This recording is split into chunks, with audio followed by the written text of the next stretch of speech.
పేదరికం అంటే గట్టిగా మాట్లాడితే ఒకానొక టైంలో తిండికి కూడా ఇబ్బంది పడ్డ క్షణాలు ఉన్నాయంట. అవును. ఎలా దాటారు ఆ పీరియడ్ని? కరోనా టైము ఆయనే మాకు రామ్ చరణ్ గారే నాకు రామ్ చరణ్ గారు 2 సార్లు ఆదుకున్నాడు. నాగేంద్ర బాబు 2 సార్లు ఆదుకున్నాడు. లేకపోతే ఆ దెబ్బలో నేను రొటేషన్ అయ్యేవాడిని కాదు. అంతా మళ్ళీ అది అప్పులు ఫాలో అయిపోయేవాడిని.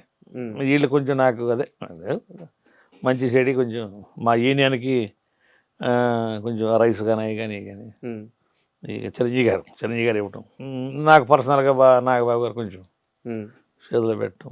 పిలిచారా? ఇంటికి పిలిచారా? ఇంటికి వెళ్ళదు, అక్కడ మన ఇదంలో పిలిచాంబర్ దగ్గర ఆడికి వస్తాడు కదా, ఆడికి వస్తే అక్కడే మాట్లాడతాను నేను.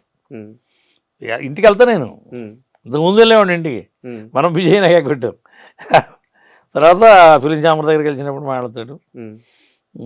నన్ను ఇదైతే ఆయన ఇటు ఆలోచిస్తాడు. కరోనా టైంలో మీరు ఇబ్బందుల్లో ఉన్నారు, ఆయన పిలిచారు లేదా మీరు కలిశారు, అమౌంట్ ఇచ్చారు. అమౌంట్ ఇచ్చాడు. మళ్ళీ పిలిచి కూడా మళ్ళీ ఇంకోసారి కూడా అమౌంట్ ఇచ్చాడు. అది ఎలా అంటే ఒక 20 రోజులు ఆగామంటే మనం మందు ఖర్చు తాగుతామని తెలుసు కదా వీళ్ళకి.